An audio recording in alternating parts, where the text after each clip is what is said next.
पाने मिले।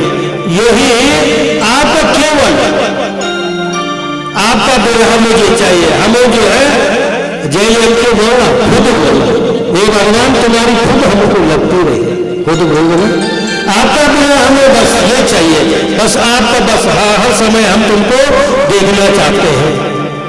दीपक विष्णु स्मरण विष्णु संपन्न नारायण स्मृति। अगर भगवान को अगर कोई भूल जाता है वही विपदा है, और संपन्नता तो वही है जो हमेशा भगवान को याद रखता है। आपकी यादाश्त हमारे साथ बनी रहे। बोलो कृष्ण चंद्र भगवान की बल कैसी यादाश्त चाहिए? अजात पक्षम मातर खगा स्तन्यम यथा वत्सलक्षुराता प्रियम प्रेम सतम दिशाना मनोविदंता मनोरक्षुराता। जैसे बिना पंख आए हुए जो पक्षी है, पक्षी के बच्चे हैं, वो मेरी माँ का बहुत दाना देगा, और बछड़ा बंधा हुआ है घर में, वो देख रहा मेरी माँ जंगल से कब आएगी दूध पीऊं, और एक बच्चा घर में माँ काम पे जा रही है, वो बच्चा रो रहा है भूख से, मेरी माँ जब आओ तो मैं दूध पीऊंगा। भगवान ऐसी लगन मुझे चाहिए तुम्हारी, बस अच्छे श्लोकों से जो है धृतराष्ट्र ने भगवान का ये किया, स्तुति की, और इंद्र ने जो है वो वज्र का प्रहार किया, और धृतराष्ट्र का जो प्राण निकल गए। देखो धृतराष्ट्र की वो चोटी निकली, और वो पहले 7 बार आकाश मार्ग में और जाकर भगवान कृष्ण के मुख में विलीन हो गए। गुरु कृष्ण चंद्र भगवान जो सत्य सनातन धर्म की। आप कह रहे महाराज शंका बोल रहे, अरे बड़े बड़े लोग भगवान का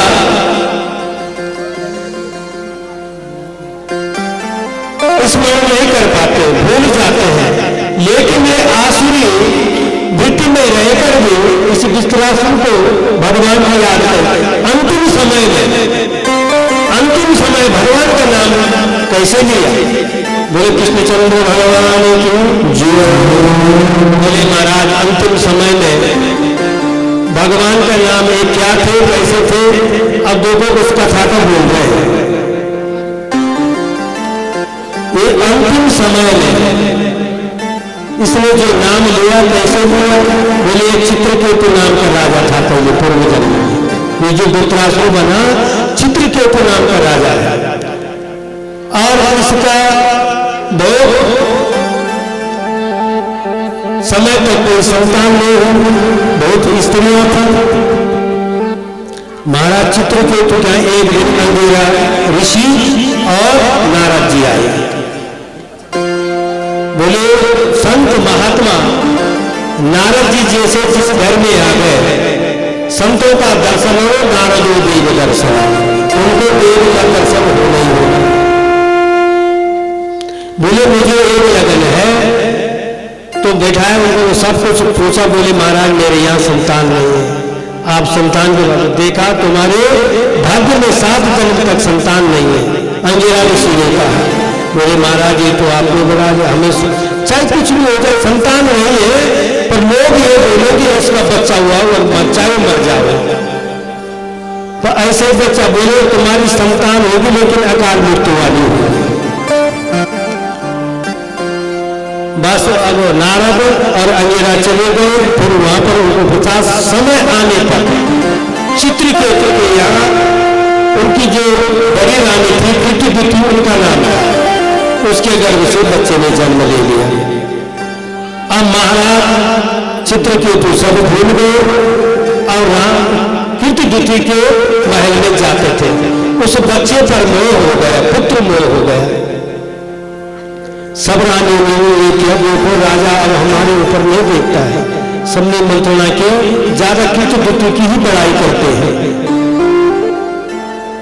अब उन्होंने क्या किया, समय आया जब बच्चा साल भर का हो गया, उन्होंने दूध में जहर मिला दिया, बच्चों को प्राणांत कर दिया। अब जब वो बच्चा मर गया, लेकिन उनका शरीर नहीं छोड़ा, तो स्वयं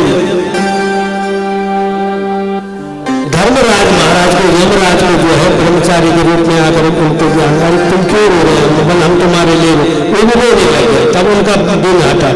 तब तक वो भी आए, नारद और अंगिरा ऋषि। उन्होंने कहा हम आए हैं।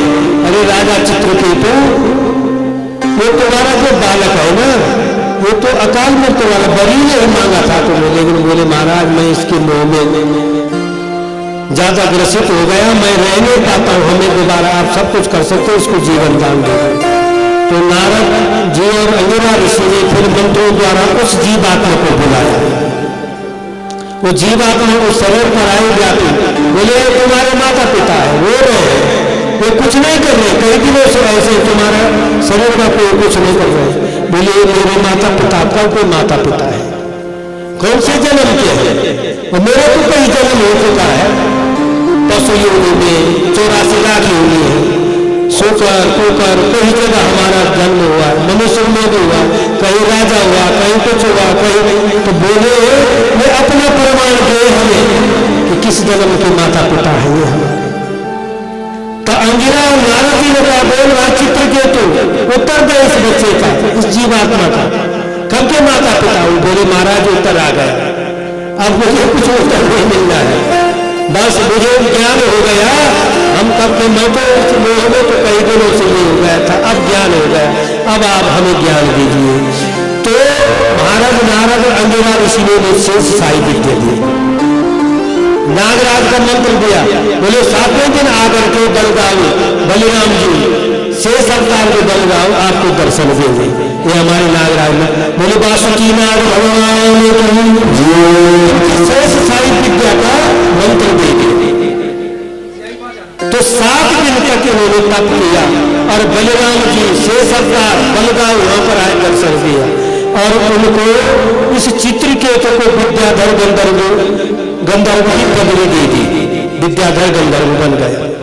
और ये गंधर्व क्या है, बोले तो चंद्र भगवान जब ये गंधर्व बन गया, ये विचरण करने लगा अप्सराओं के साथ। इसका विमान वहां पर गया जहां पर भगवान शंकर माता पार्वती को अपने वाम अंग में बिठा करके ऋषियों के समाज में उनको उपदेश दिए। बड़े बड़े ऋषि बैठे हैं, शंकर जी उनको ज्ञान दे रहे, माता पार्वती उनके बाएं अंग में बगल में बैठी हुई है। अब इसे जो चित्रकेतु था, ये अब क्या बना, विद्याधर नाम का गंधर्व। ये विद्याधर नाम का गंधर्व जब बना तो वहां पर चले गए। अब वहां पर गया तो अरे हम तो बोलते भगवान शंकर है, ये तो अपने स्त्री को बाएं अंग में बिठा करके उपदेश को, ये भी नहीं कहते कि बड़े बड़े ऋषि वृद्ध ऋषि बैठे और ज्ञान दे रहे हैं, तो क्यों ऐसा कुछ बोल करके। तो भोले बाबा को कोई फर्क नहीं पड़ा, लेकिन माता पार्वती को बड़ा क्रोध आया। अरे बड़ा राक्षस की तरह बोला, और भगवान शंकर के लिए ऐसा बोल रहा है इस प्रकार से, जो पूर्वज जा तो राक्षस हो जा, तो राक्षस की तरह है। अब जब ऐसा किया तो नीचे उतरा और माता पार्वती के सामने आकर के हाथ जोड़ दिया, ए माँ मेरे से गलती होगी, जो गलती करते रहो, जो गलती करते रहो उसे भगवान कहते हैं, जो गलती करके मान ले उसे इंसान कहते हैं, और जो गलती करके माने नहीं उसे हैवान कहते हैं। वो है राक्षसों में। बस माता मैं आपके चरणों में गलती हो गई, गलती इंसान से होती रहती है, लेकिन मैं अपना प्रायश्चित कर चुका हूं आपसे बोल पर। लेकिन माता ने कहा नशा हो देव ऋषिवाणी, ऋषियों की देवताओं की वाणी जो निकल गई वो होके रहती है।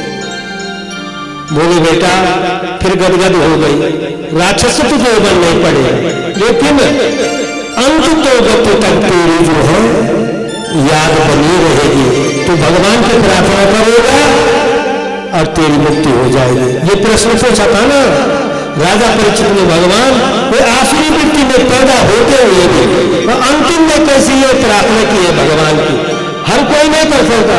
जन्म जन्म की अगर हमारे ऋषि मुनि बैठे हैं, जन्म जन्मांतरों को कंडराओं में बैठे हैं, लेकिन भगवान का जब अंत समय जब पीड़ा होती भी ना हो तो बोल नहीं पाते। लेकिन ये आसुरी वृत्ति में राक्षस कुल में उत्पन्न होकर के अंतिम समय भगवान का नाम लिया तो धन्यवाद का पात्र है ये। तब बताइए विद्याधर नाम गलती हो गई थी, फिर माता ही पार्वती का आशीर्वाद हुआ, तब इसको आज अंतिम समय इसकी मुक्ति सद्य मुक्ति इसको प्राप्त हो गई। बोले कर्मचंद्र भगवान श्रीमन्नारायण नारायण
ये कथा भी आपने सुनी है। हिरण्यकश्यप को जब ये गाँव कि उसका भाई हिरण्याक्ष बराह के द्वारा मारा गया तो उसने तप किया और इसके शरीर में जो है मिट्टी बांबी जम रही थी। तो ब्रह्मा जी ने आकर के इसको कहा तुम वर मांगो, तुम्हारा तप पूरा हो गया।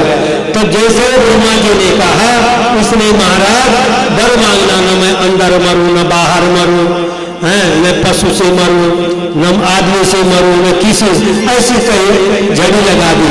और न मैं रात मरूं न दिन में मरूं, न 12 महीनों में किसी महीने में मरूं, बस ये भी लगा दी। अब जब बोले महाराज वर देना चाहते तो ऐसा दो, पहले तो ये मांगा कि अमर देना चाहे, तो ब्रह्मा जी ने कहा अमर मैं भी नहीं, अमर मैं भी नहीं, अमृत का तो मैं दे नहीं पाता, लेकिन अगर तुम्हें वर चाहे तो बोले मैं इस प्रकार का वर दे। अब वर लेकर के इसको अहंकार हुआ और फिर इसको जब देवताओं को कष्ट होने लगा, ये के बाद आगे बंद हो गया। तो बोले चिंता मत करो। इसी हिरण्यकश्यप को 4 पुत्र थे, आलाद, अनुलाद, सालाद और प्रहलाद। प्रहलाद जी सबसे छोटे थे। ये भगवान के परम भक्त थे छोटेपन से। तो छोटे बच्चे पर ज्यादा ये हुआ, ज्यादा इनका प्यार भी था और उनको जो है उनकी स्थिति पर पहले छोटेपन से भगवान का याद करना, कभी रोते कभी याद आती विरह में, कभी कुछ कभी हंसने लग जाते कभी रोने लग जाते, उठने से उठे। अब प्रहलाद जी की स्थिति ये जो बड़े प्यार करते थे उनको पाठशाला में भेज दिया पढ़ने के लिए। जब पाठशाला में पढ़ने के लिए भेजा प्रहलाद जी को, और कुछ दिन में देखा कि मेरा बच्चा वहां पढ़ रहा है, तो ज्यादा लगन भी थे बच्चे थे, उससे कुछ पूछो ना। एकदा सुरराज पुत्र अंक मारोप्य पांडव प्रपक्ष कथताम बत्सा मन्नते साधु यद भवा। बोले बेटा तुमने क्या क्या पढ़ा आज तक, क्या क्या सीखा है? बड़े प्यार से पूछा था। अब प्रहलाद क्या बोले पिताजी, ये जो मैंने क्या पढ़ा मैंने यही सीखा है, ये गृहस्थ आश्रम जो जीवन है ये अंधकूप है। अंधकूप किसको बोलते? कुआं पड़ा ना, तो अंधकूप वो है जो जंगलों में कहीं कोई जाता भी नहीं है। एक तो कुआं है वो अंधकूप नहीं है, उसमें जल भरने लोग जाते हैं। अगर उसमें कोई गिर गए तो पानी भरने वाला चाहे देख लेगा, लोगों को आवाज मारेंगे, कुछ न कुछ प्रयत्न करेंगे, निकाल देंगे। लेकिन एक निर्जन वन में कोई ऐसा पुराना अंधकूप जो कुआं बना हुआ है उसमें गिर गए ना जाने का रास्ता, उसको तो कोई बचाने वाला नहीं। बोले पिताजी मैंने यही सीखा, ये जो गृहस्थ है ना वो गृहस्थ अंधकूप की तरह है, इसमें जहां जाए वही पड़ गए, फिर ये नहीं है। अब बोले सबसे बढ़िया है भगवान का भजन करना, परमात्मा के स्वरूप में अपना ध्यान लगना। बोले अरे ये क्या पड़ रहा है। और संडा अमर्क थे शुक्राचार्य के पुत्र, उनके पास भेजा, उनको बुलाया, अरे क्या बोलो क्या सिखा रहे हो तुम्हें। बोले महाराज हम नहीं सिखा रहे हैं, तो अपने आप ही बोल रहा है। फिर उनको मन नहीं रही, उन्होंने उस बच्चे को पूछा, प्रहलाद को पूछा किसने सिखाया। बोले अपने आप ही सीखा, बहुत प्रयत्न किया लेकिन कुछ नहीं हुआ। बाद में फिर प्रश्नकार अब हिरण्यकश्यप को याद है कि कुछ और कहां से इसको ये मेरे शत्रु का नाम लेता है। फिर इसको भेजा कि कुछ सुधर गया होगा। अब आए फिर बेटा आज तक क्या पढ़ा, तो अब प्रहलाद को नवदा भक्ति बताने लग गए। सर्वणम कीर्तनम विष्णु स्मरणम पाद सेवनम अर्चनम वंदनम दासो सख्य आत्मनिवेदनम, नवदा भक्ति बता दी। पिताजी यही है सबसे पहले भगवान की कथा का श्रवण करना, उनका स्वरूप कैसा है। और जब कथा के द्वारा भगवान के स्वरूप का पता लग गया तो उस कीर्तन करना, उसके स्वरूप का स्मरण करना और अपने से बड़ों के पाद सेवा करना, संत महात्माओं की पूजा अपने घर में करना है और उनका सबका अर्चन बंधन, और छोटे हैं तो साथ आत्मनिवेदन, उनको अपने सखा भाव से मानना चाहिए, छोटे भाई मानना चाहिए। ऐसे ही नवदा भक्ति बता दी। बोले अब देखा तो बहुत कुछ प्रयत्न किया, संक्षेप में कथा बोलते हैं, पहाड़ों में डाला और कहीं सर्फों में कई जगह बहुत प्रयत्न किया, कुछ नहीं हुआ। फिर दोबारा ले गए, एक बार तो दाबागने से उनके संडार अमर को भस्म हो गए थे। फिर प्रहलाद ने उनके लिए प्रार्थना की, फिर उनको जीवन दान मिला। पर एक बार क्या हुआ, प्रहलाद जी के मन में थी कि ये देवते कुल के बच्चे मेरे साथ पढ़ रहे, उनको भी कभी ज्ञान मिल जाए। तो समय मिला, वो दिन में गुरु लोग कहीं पर कहीं नाश्ता करने चले गए। आज ये बोलेगा हम तो खेल खेलते हैं, मुका छुपा कर खेल खेलते हैं। बोले हंसने खेल में बताता हूँ तुम्हें, और उनको उपदेश देने लग गए। बोले नहीं नहीं ऐसा मत सुनाना भैया, तुम्हारे ऊपर कितना कष्ट है, बल्कि मेरे ऊपर कुछ हुआ है क्या, सारा उदाहरण अपने आप दे दिया। अरे उनके लिए किसी को डरने की भय नहीं। बोले तुम्हारा पिता जाकर हमारा जो है ना प्रणाम कर देगा। बोले ये कुछ नहीं है। बोले कुमार अब बोले अभी हम छोटे हैं तो कौमारम आचरित प्राज्ञो धर्मान भगवतान इह दुर्लभम मानुषम जन्म तद्यथा ध्रुवम। और बताया आचा हम कुछ सीखते हैं तो कुमार अवस्था से ही सीखना पड़ता है। तो सारा ज्ञान दिया, उन्होंने भजन करना शुरू किया और गुरु लोगों ने सुना, वो सुन नहीं रहा। गुरुओं ने भी वह ध्यान नहीं दिया कि अगर हम हाथ लगा देंगे तो हमारी स्थिति ऐसी नहीं होगा, हम लोग ऐसे ही बोले। और तब फिर अपने आप हिरण्यकश्यप को बुलाया, उसने देखा महाराज हमसे कुछ नहीं होता, तुम्हारा बच्चा अपने आप को बोलते हैं भगवान का नाम, लेकिन इसने सबको सिखा दिया। इस प्रकार से देख करके अब जोर से अपने आप हाथ नहीं लगाया कि मेरे मुख से भी भगवान का नाम न निकले। बोले कृष्ण चंद्र भगवान को जाकर के वो मुक्का मारे और उससे आवाज हुई, सब स्तब्ध हो गए। और प्रहलाद का हाथ पकड़ा, हे गुरुगणित मंदात्मन कुरुभेद पराधमा स्तब्धम मच्छासनोर्भूतम लेसेक्षयम। अरे कुल अंगारक, तुम मेरे शत्रु का नाम लेता है, सारी दुनिया तो मेरे से डरती है, ऐसे हिम्मत किसके द्वारा की जो मुझे तूने ललकारा है?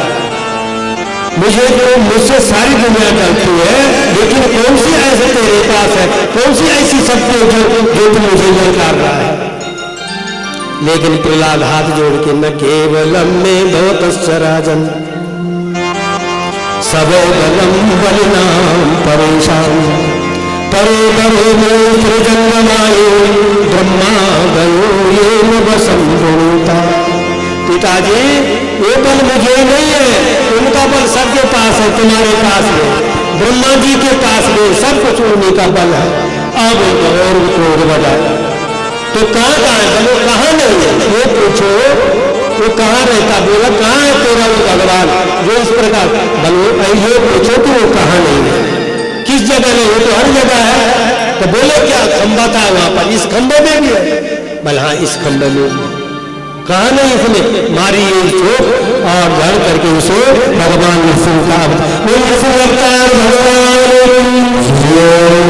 इस प्रकार से नृसिंह अवतार हो गए, सारे थर थर का भगवान को देखा और हिरण्यकश्यप डर गया। अरे ये विचित्र स्वरूप कैसे हुआ? अब हिरण्यकश्यप भागने लग गया, भगवान आगे लग के वो दूर भागा, पकड़ लिया और महल के देवी में बैठ गया। अब बोले मैं तुम्हारी मृत्यु हो तुम्हारी, तो तुमको मारने के लिए मैं आया। बोले मुझे कोई नहीं मार सकता, मैंने वरदान पाया कि ब्रह्मा के हाथ की जितनी भी सृष्टि, बल्कि क्या मैं ब्रह्मा के हाथ की सृष्टि हूँ? मुझे न रहने, बल्कि मैं अंदर में हूँ न बाहर। घर कहाँ पर बैठे हुए, मैं दिल्ली में हूँ, न अंदर है न बाहर है। आपने सारी ये कथा सुनी हुई है। और बोले मैं दिन में मरूँ, बल अभी संध्या का समय है, तो बोले मैंने ये भी बल प्राप्त कर रखा है, अस्त्र से मरूंगा। मेरे पास क्या अस्त्र शस्त्र है? मेरे नाखून देख लो जो अपने आप ही है। तो फिर बोले कि मैंने 12 महीने में किसी महीने मेरी मौत नहीं होगी, ये भी माना। बोले ये 13वां महीना चल रहा है, इसको बोलते अधिक मास। कभी कभी अधिक मास होता है, पुरुषोत्तम मास भी उसको कहते हैं। ये मेरा अपना स्पेशल तुम्हारे लिए बनाया है। और निकाली अंतरी और पहनिए, और उसकी ज्योति निकल करके भगवान नरसिंह में ही प्रविष्ट हो गए और हिरण्यकश्यप की मुक्ति हो गई।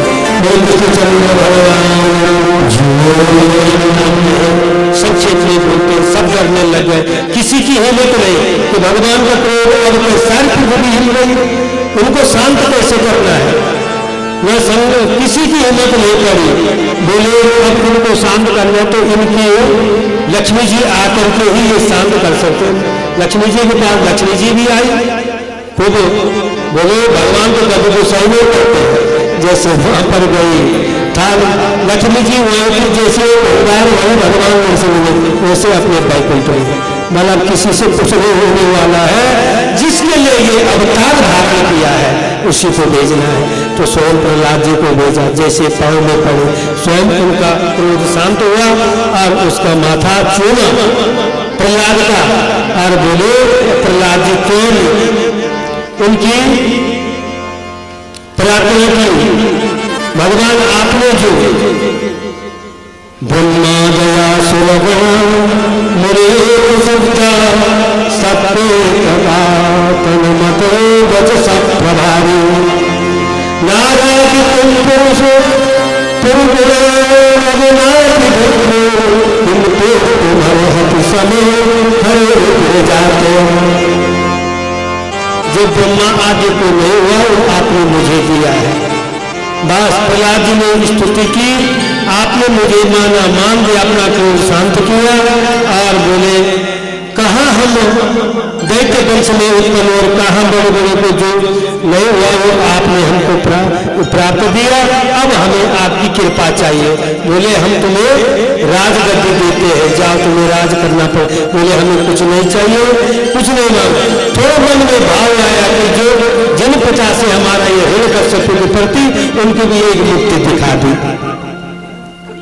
बोले कृष्णचंद्र भगवान की स्कंद में उन्होंने उनको दिया और प्रहलाद जी को राजगद्दी दी दे दी और उनको खूब ज्ञान दिया, 4 वर्णों का भी उनको उपदेश दिया। 8वें स्कंद में भगवान की लीला और है। समुद्र मंथन हुआ, दुर्वासा जी का श्राप हुआ था इंद्र को और श्री विहीन हो गए थे। फिर समुद्र मंथन के लिए तैयार हुए हैं कि समुद्र मंथन करो, भगवान ने बताया, तब जाके वहां से अमृत निकले, अमृत पियोगे तब तुम्हारा सब काम बनेगा।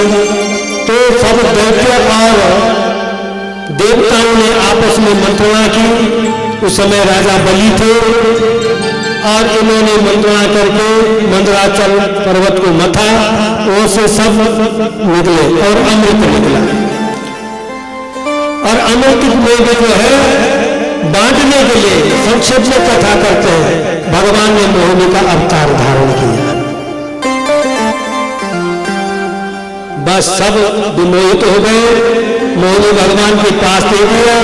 भगवान मोहिनी ने जो अमृत था थोड़ा इशारा किया, थोड़ा नीचे गिरा दिया, बोले ऊपर का पतला पतला है, इनको देवताओं को पिला दूं क्या, और तुम्हारे लिए गाढ़ा गाढ़ा रखेंगे नीचे। भगवान ने ये चालाकी के बोले, सब दैत्य लोग, राक्षस लोग मोहित हो गए थे भगवान मोहिनी में। बोले कोई बात नहीं महाराज, पतला पतला उनको पिलाओ, बाद में हमको देना। बस विश्वास कर दिया और सब देवताओं को पिला। लेकिन एक स्वरभानु नाम का राक्षस, उसने देख लिया ये अमृत नहीं रहा, वो चंद्रमा सूर्य के बीच में आकर के अमृत पी लिया। उन्होंने इशारा किया, इसने अमृत पी लिया, ये राक्षस है। भगवान को क्रोध आया और सुदर्शन चक्र का स्मरण किया, उसका सिर काट दिया। लेकिन अमृत पी गया था, बस सिर में अमृत और राहु और केतु दोनों मिल गए। बोले कृष्ण चंद्र भगवान देवताओं ने अमृत पी लिया, उनकी जीत हो गई। फिर इन्होंने राजा बलि ने कहा, गुरुदेव मुझे क्या कर, किस चीज से मुझे जीत, अब तो मैं अमृत तो नहीं पा पाए, लेकिन क्या देवताओं पर विजय नहीं पाएंगे। बोले विजय पाएंगे, पर धर्म रक्षित, धर्म जिसके पक्ष में होगा। पर धर्म के लिए क्या 3 चीज करनी पड़ेगी, संत सेवा, ब्राह्मण सेवा और गौ सेवा। उसको अपनाओ अपने जीवन।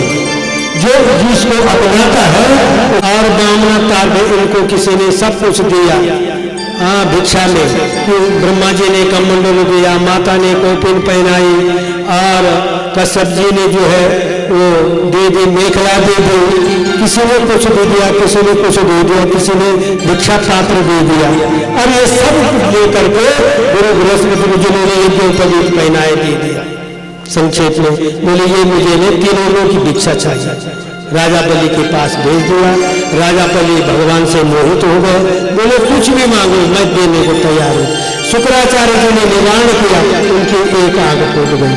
उनकी एक आंख इसलिए फूटी कि भगवान पहले तो देख लिया, पहचान गई, पर दूसरी आंख ये है कि थोड़ा कपट भी रखा उसने। भले 2 आंखों से नहीं देखना चाहिए, एक आंख से सबको देखना चाहिए।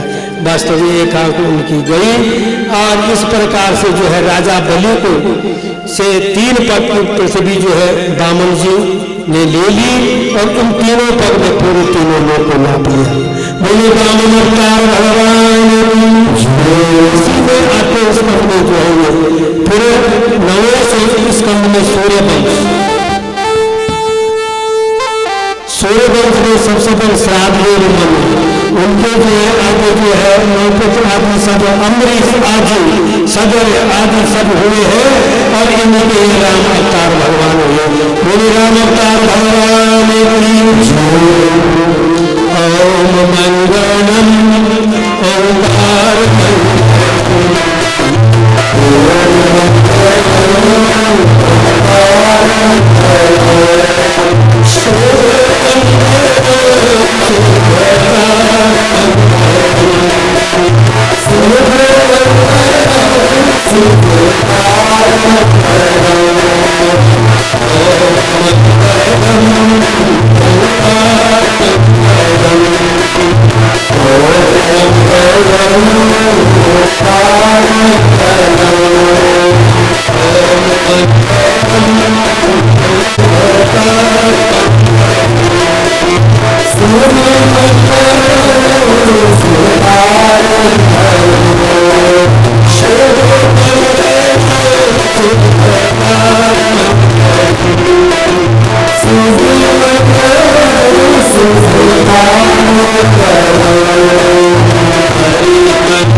अंत तक मैंने सूर्य वंश का संक्षेप में और भगवान राम तक ले आए।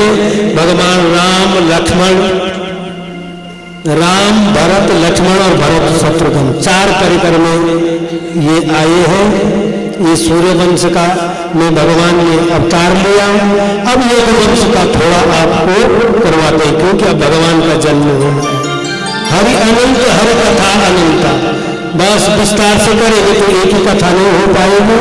ऐसे थोड़े थोड़े करके स्पर्श करके हम अब भगवान का जन्मोत्सव मनाना है। चतुर्थी कृष्ण जन्म। चंद्रवंश की कथा आपको श्रवण कराते हैं। भगवान नारायण की नाभि कमल से जो है ना ब्रह्मा जी उत्पन्न हुए,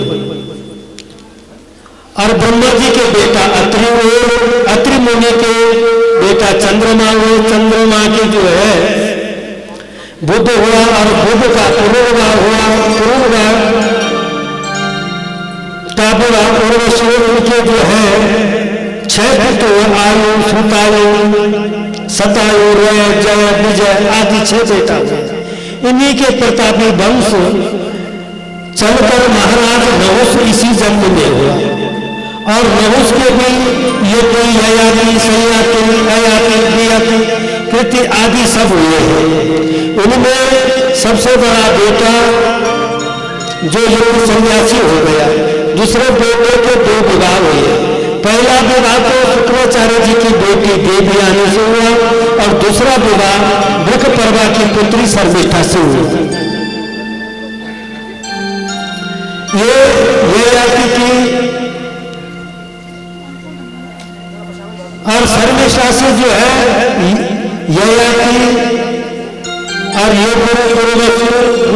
आदि ये संतानें हुई है इन दोनों से। महाराज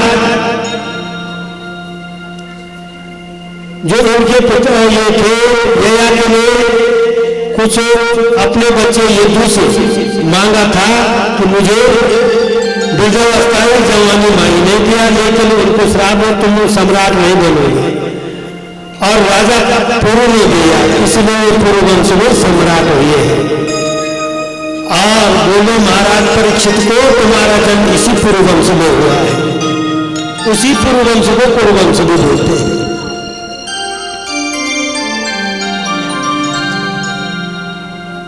और इधर जो यदु की संतानें हुई है वो यदु वंश चला, पुरु वंश और यदु वंश, उनको सम्राट होने का वरदान नहीं हुआ। और इन्हीं यदु वंश में जो है सबसे बड़े भाई थे यदु वंश, अजलोक, देवलोक, सूरसेन, प्रवत आदि ये प्रतापी राजा हुए। महाराज सूरसेन के बेटा हुए आनक दुंदुभी, उन्हीं का नाम वसुदेव है, और वसुदेव की 7 पत्नियां हैं, और 7 पत्नियां हैं, और इन 7 पत्नियों में एक देवकी जी है, और देवकी के गर्भ से भगवान कृष्ण का अवतार हुआ। बोलो कृष्णचंद्र भगवान की। और ऐसा कह करके महाराज चुप हो गए। लेकिन अब परीक्षित बोल रहे हैं, महाराज सूर्यवंश के लंबे चौड़ा पतड़ा आपने खूब बोला, सब वंश का वर्णन किया, लेकिन जब मेरे प्रभु का कथा आई, थोड़ा बोल रहे जन्म हो गया, आपने संक्षेप में जो है उनका जन्म का वर्णन के लिए मैं लालायित हूं, उनका वंश विस्तार से सब कुछ बता दिया, लेकिन उनकी कथा सुनने के लिए मैं तैयार हूं। आप बताइए। बोले महाराज आप कुछ पानी वगैरह में, बोले पानी भूख प्यास मुझे कुछ नहीं है, यही भूख प्यास के कारण तो आज मुझे श्राप हुआ है ब्राह्मण का। इसलिए आप जैसे गुरु हमारे सामने हैं, हमें उनका जो है भगवान कृष्ण की कथा हमें सुनाइए, उनके जन्म की कथा प्रेम पूर्वक सुनाइए। तब बोले तुम्हारे साथ क्या संबंध, तुम्हारे माता पिता के साथ और संबंध होता है तुम्हारे? बोले मेरे साथ भी संबंध है, मेरा पितामह आदि जो कौरव सेना अलग थी, बड़ी सेना, और वो 5 ही भाई थे, और उन्होंने बड़े बड़े सागर को भी केवल गाय के फूल के समान समझ करके वो सब पार किया। और मैं तो उन्हीं का दिया हुआ हूं। मेरी मौत तो मां के गर्भ में हो गई थी, लेकिन जब भगवान का उन्हीं का स्मरण हुआ और उन्होंने मुझे जीवन दान दिया, इसलिए मैं आज आपके सामने उनकी कथा सुन रहा हूं। मेरे कृष्णचंद्र भगवान की महाराज सुखदेव जी बड़े गदगद हुए, बोले ये चीज आपने अच्छी पूछी। बोले भगवान की कथा सुनने में जो कथा बोलता है उसका भी उद्धार होता है, जो प्रश्न करता है उसका भी उद्धार होता है, और जो जितने लोग और उनके साथ सुनते सबका उद्धार, सबका कल्याण हो जाता है। जैसे भगवान शालिग्राम की मूर्ति, भगवान की मूर्ति, उनको पूजा करके नलाया धुलाया जाए तो चरणामृत अगर सब में बांटा जाता है तो सबका कल्याण हो जाता है। ऐसे ही जो भगवान की कथा है जितने सुनते हैं सामने उनके जो है वो मोक्षदायिनी है। बस तब जब ये बताए तो बोलो सुनो, मैं तुम्हें वो कथा बताता हूँ। जब पृथ्वी के ऊपर बहुत भार हो गए, जरासंध आदि पाप आदि राजा बढ़ गए, कंस आदि राजा हो गए, तो पृथ्वी उस भार से पीड़ित होने लगी। वो ब्रह्मा जी के पास गए और ब्रह्मा जी सब देवताओं को लेकर भगवान के पास वैकुंठ में चले गए और वैकुंठ में उनकी प्रार्थना की, और भगवान ने ब्रह्मा जी को बता दिया। और ब्रह्मा जी ने सब देवताओं को बता दिया कि वसुदेव गृहे साक्षात् भगवान पुरुषोत्तरः जन इष्यते तत्प्रियार्थम संभवन्ति सुरस्त्रियः। अरे भगवान जो है ना वसुदेव के घर में जन्म लेने वाले हैं, और तुम भी जाकर के अब ब्रज में वही तुम भी जन्म ले लो। बोले क्या हम अकेले जाए? बोले नहीं नहीं, जो तुम्हारी देवतियां उनको भी साथ लेकर के जाओ, सब जन्म ले लो। भगवान कृष्ण अकेले नहीं आ रहे, वो अपने राधा को भी साथ ले आ रहे हैं, उनका भी जन्म होगा। इसीलिए सारे देवता आकर के ब्रज में बोले वसुदेव के घर में जन्म, वसुदेव तो कारागार में है, बोले वो घर है उसी को घर कहा जाता है जहां पर उनकी गृहिणी रहती है। तब ये वहां पर जन्म हो गया, सब देवताओं का भगवान की अगवानी होने लग गई।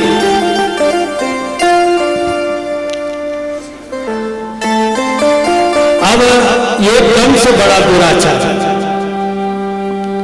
महाराज मथुरा में उग्रसेन उस समय राज्य करते थे, उनका पुत्र ये कंस। इस कंस की नजर अपनी बहन चचेरी बहन पर पड़ी, देवक की पुत्र देवकी पर, इससे प्यार करता था। अब इसका विवाह रचा वसुदेव जी के साथ में,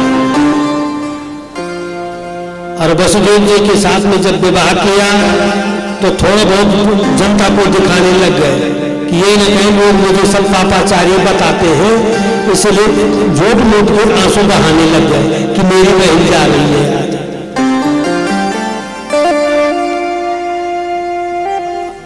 अब झूठ मूठ के आंसू बहाने लग गए और देखा देवता लोग भी देख रहे हैं, अरे ये ले जा रहा है, रो भी रहा है, साथ में सबको दिखा रहे, सारी प्रजा बोल रहे।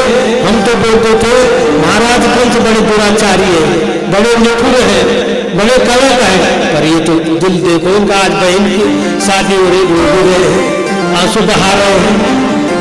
तो देवताओं ने भी सोचा, देवता तो लीलाधारी होते हैं, अरे इस कंस की जो है ना हसीयत सबके सामने आने चाहिए। ये न हो जाए कि अभी इसने दिखा रहा है और देवकी भी प्यार कर रही है भाई से, और भगवान भी अगर जन्म लेते तो मामा के नाम से इसको क्या पता देरी न हो जाए इस कंस को मारने में। उसको जल्दी जो है ये करना चाहे और इसकी जो असलियत है सबके सामने आनी चाहिए। और देवताओं ने आकाशवाणी कर दी, जैसे रास्ते में शादी जा रहे हैं, क्या आकाशवाणी, अस्त्वात्मो गर्भो हंतायाम बासे बुरा।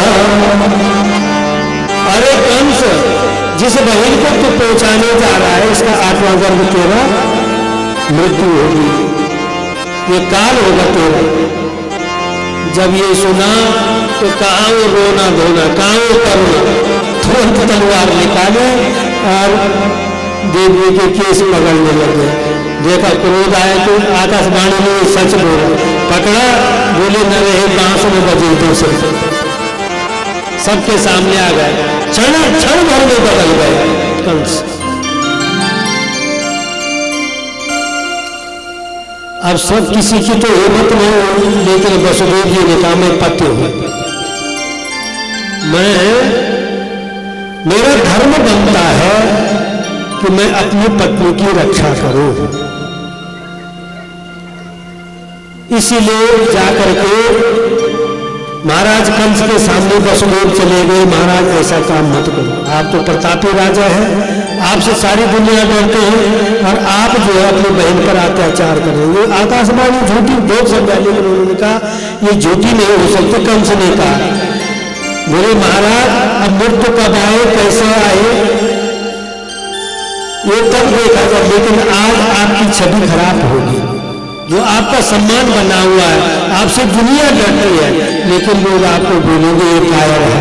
आकाशवाणी हुई, डरा और बहन की हत्या कर दी। बहुत ढंग से समझाया, समझ में आने लग गई। बोले भैया तो मुझे उस चीज से कुछ नहीं लेना है, मुझे तो केवल ये चाहिए कि इससे मेरे काल की वो है। बोले कोई बात नहीं, पुत्र होंगे महाराज आपको दिया जाएगा, मैं आपको देता रहूंगा। बोले तुम्हें जो कारागार में रहना पड़ेगा। कारागार में रहने लग गए और बस जब कारागार में रहने लग गए तो 6 पुत्रों को जन्म दिए, कीर्तिमान आदि मत ले जाने। पहला पुत्र जन्म लिया, कंस के पास ले गए। कंस ने देखा ये तो बिल्कुल सही है, इसलिए वापिस कर दिया। तब तक नारद जी आ गए। नारद जी ने क्या देखा, अरे कंस तो धर्मात्मा बनने लग गया, इसलिए भगवान को आने में देरी होगी। एक 8 दल वाला कमल ले आया। बोले कंस देव तो ने जो है देवों का पुत्र जो है ना वो वापस कर दिया वसुदेव देवकी का। ये 8 कमल है, 8 दल वाला कमल है, उनको बोले इधर से जन सब 8 आ रहे हैं।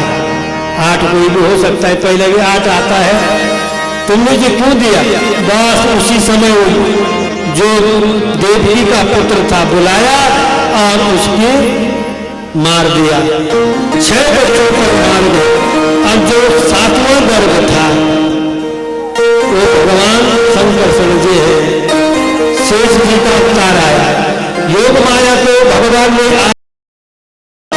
योग माया को बोला आप जाकर के जो है ना अब नंद बाबा के घर में मां यशोदा के गर्भ से आप जन्म ले और मैं देवकी के गर्भ से जन्म लूंगा, इसी से तुम्हें जब तुम्हारा जन्म होगा तुम कंस तुम्हें मारेगा तो तुम्हें 8 भुजा वाली हो जाओगी और सारी दुनिया में तुम पूजे जाओगे। योग माया को ऐसा भगवान ने आदेश किया। बस योग माया ने कहा भगवान जो आपकी आज्ञा है मैं वो करूंगा। बोले महामाया योग माया की। तो जब ये आदेश हुआ तो योग माया ने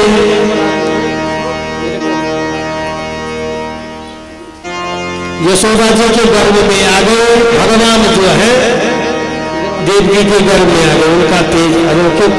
अब वहां कारा 8वां गर्भ होने वाला है। कंस ने तकड़ी चौकीदारों कर दी। अब जब गया रात दिन जो है भगवान का ही ध्यान करता कि आने वाला है 8वां गर्भ मेरा काल। 8वां होने वाला है, सबको बता रखा है। अब जब गर्भ में वहां आ गए तो सारे देवता लोग एक बार गर्भ स्तुति करने आ गए। भगवान की गर्भ स्तुति की, ब्रह्मा आदि सब देवता वहां आ गए, सबने गर्भ की स्तुति की। सत्यम व्रतम सत्य परम त्रिसत्यम सत्यस्य योनिं निहितं च सत्यं सत्यस्य सत्यमुप सत्यमेकं सत्यात्मकं तं शरणं प्रपन्नम्। भगवान आप सत्य है, सत्य स्वरूप से उन्होंने गर्भ स्तुति की और गर्भ स्तुति करके जो सारे देवता अंतर्ध्यान हो गए। यहाँ पर समय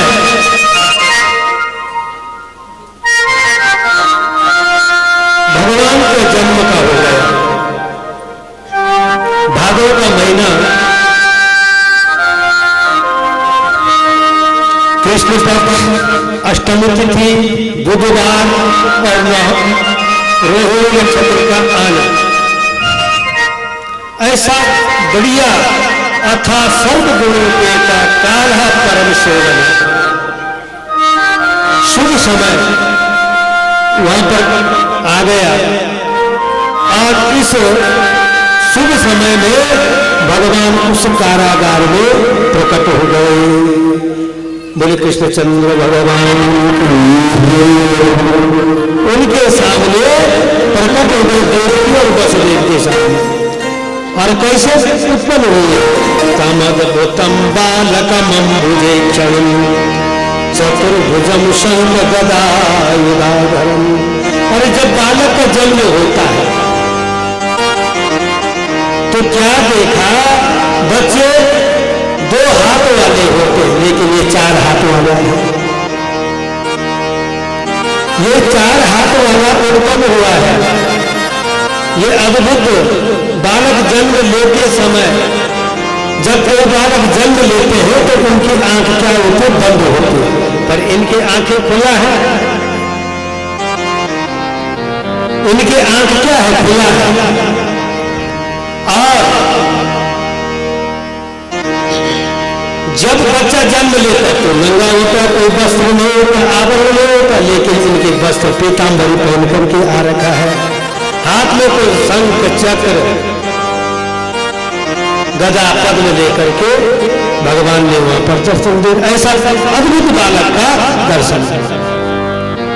अब इस प्रकार से देवकी और वसुदेव जी ने दर्शन किया और भगवान की स्तुति की। देवकी माता ने भी स्तुति की। बोले भगवान आपके नाम से तो मृत्यु भी पलायन कर जाता है, कोई किसी प्रकार का किसी के लिए कोई भय नहीं होता है। ऐसे प्रार्थना करके बोले भगवान को अब किस ढंग से भगवान ने सारी बात बता दी। वहां योग माया ने जन्म लिया है नंद बाबा के घर में। उस लड़की को इधर ले आना, मुझे वहां पहुंचा दो। और भगवान फिर अपने रूप में आ गए।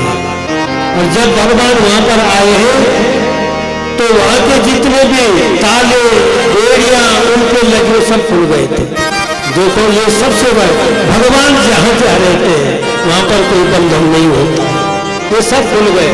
और जितने जो कारागार के लोग थे वो सबको निंद्रा, भगवान की माया, विष्णु माया भगवती यैया सम्मोहति जगत, भगवान की माया में सब निद्रावस्था में सब लीन हो रखे हैं। और बोले अब वसुदेव जी ने भगवान को रखा एक टोकरी में, अपने माथे में चल दिया। लेकिन जैसे यमुना में गए, यमुना जी बड़ी भगवान कृष्ण के चरण सोने के लिए पार कर रहे थे। ऊपर से खूब बारिश हो रही है।